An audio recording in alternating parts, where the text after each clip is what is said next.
Buenos días, jóvenes, bienvenidos a la clase de física aplicada, espero se encuentren bien. Eh, Iniciamos esta semana con la segunda ley de la termodinámica, eh, la cual establece que los procesos naturales ocurren en la dirección en la cual aumenta la entropía del universo.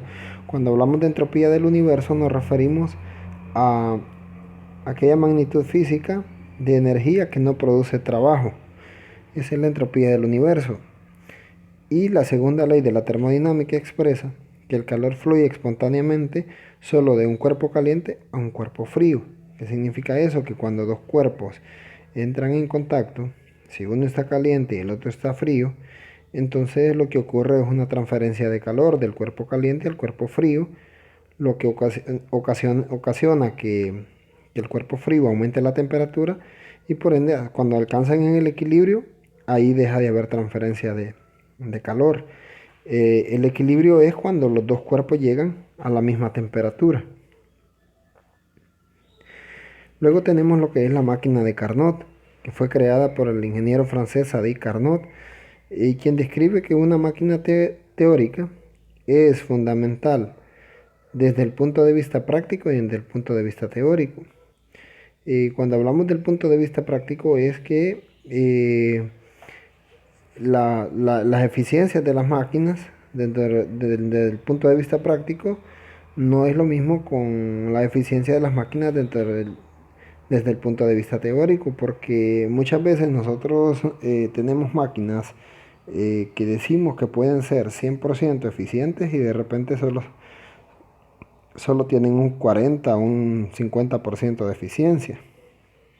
Entonces, Sadi Carnot demostró que en una máquina que trabaje en un ciclo reversible entre dos depósitos de energía es la máquina más eficiente posible, por eso se le llamó máquina de Carnot. Cuando hablamos de dos depósitos de energía estamos hablando de un depósito de energía que está con mayor calor y otro depósito que eh, está de manera fría. Luego tenemos los procesos térmicos que se llevan a cabo en esta máquina de Carnot y hablamos de un proceso adiabático, que es aquel en el que el sistema no gana ni pierde calor durante el proceso. Y tenemos un proceso isotérmico que es en el cual la temperatura permanece constante.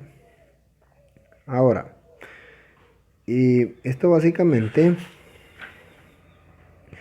habla de un depósito de temperatura,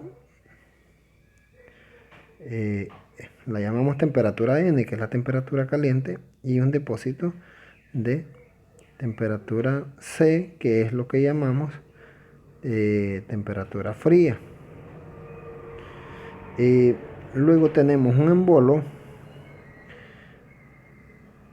que realiza la compresión.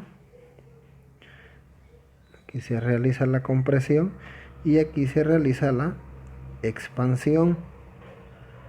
Entonces, este proceso, por eso hablaba de un proceso reversible, porque es un ciclo, el cual actúa en esta dirección.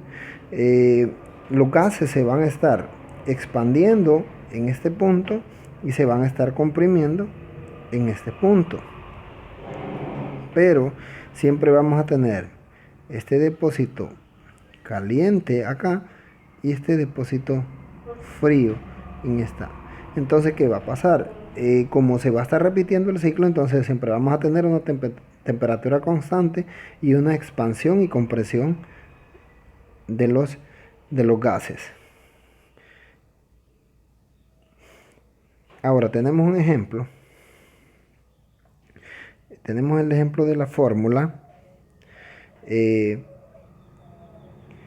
donde notamos que la eficiencia de esa máquina sería igual a 1 menos la temperatura fría entre la temperatura caliente. Entonces, C significa eficiencia térmica, la TC significa temperatura inferior y la otra la temperatura superior.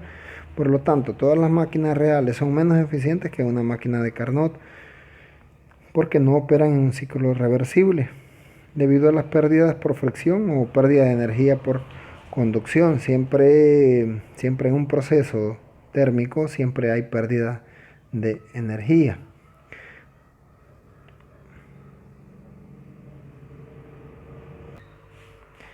Tenemos el ejemplo número 1. Dice que una máquina de vapor tiene una caldera que opera a 500 Kelvin. La energía del combustible quemado transforma el agua líquida en el vapor y este mueve un pistón o un embolo. La temperatura del depósito frío, que está en la parte exterior, está aproximadamente a 300 Kelvin. Entonces pregunta que cuál es la eficiencia térmica máxima de la máquina de vapor. Entonces, la fórmula que vamos a utilizar ya la habíamos visto, que es 1, la temperatura fría entre la temperatura caliente,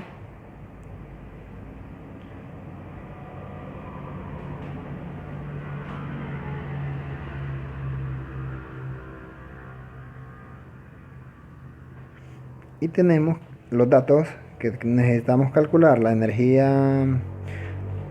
eficiencia térmica, y tenemos las dos temperaturas. Luego, entonces hacemos el proceso: 1 menos 300 Kelvin, que es la temperatura fría, sobre los 500 Kelvin, que es la temperatura caliente.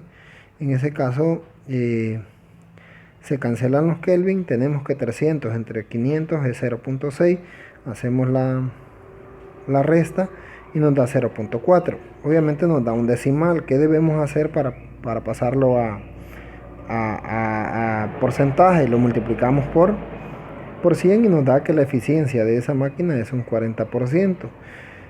Según los estudios hechos por Carnot, la mayor eficiencia que se puede obtener en una máquina que opera en esas dos temperaturas es 40%. Tenemos otro ejemplo que dice que la eficiencia teórica más alta de cierta máquina es de 30%. Si la máquina usa la atmósfera, la cual tiene una temperatura de 300 Kelvin como depósito frío, ¿cuál sería la temperatura caliente? En este caso, nosotros tenemos que despejar la fórmula porque ya nos pide la temperatura fría. Entonces, nos da como datos la eficiencia. Ya nos da la eficiencia térmica, que es el 30%, y la temperatura la temperatura fría, que es 300 Kelvin, y tenemos que encontrar la temperatura del depósito caliente. Entonces solo despejamos la fórmula: temperatura fría sobre temperatura caliente pasa al otro lado a sumar. Luego la eficiencia térmica pasa a restar al otro lado, cambia de signo porque está positivo. Luego pasamos la temperatura, tenemos que la temperatura fría sería igual a 1 menos la eficiencia térmica por del depósito de temperatura caliente, y luego obtenemos que la fórmula sería entonces temperatura fría entre 1 menos la eficiencia térmica. Ya en el desarrollo del ejercicio, lo primero que debemos hacer es que la eficiencia térmica, como está en porcentajes, debemos de pasarla a decimales. En el caso anterior, habíamos multiplicado por 100% el decimal para obtenerlo en porcentaje. En este caso lo dividimos entre 100 para obtenerlo en decimal, porque de esa manera vamos a operar. Entonces, tendríamos que la temperatura caliente sería igual a los 300 Kelvin entre 1 menos 0.3. Eso nos da a 300 entre 0.7. Y de ahí obtenemos que la temperatura en caliente son 430 Kelvin para una máquina que tiene el 30% de eficiencia. Gracias por su atención, jóvenes. Dentro de poco les envío la guía para que la puedan desarrollar.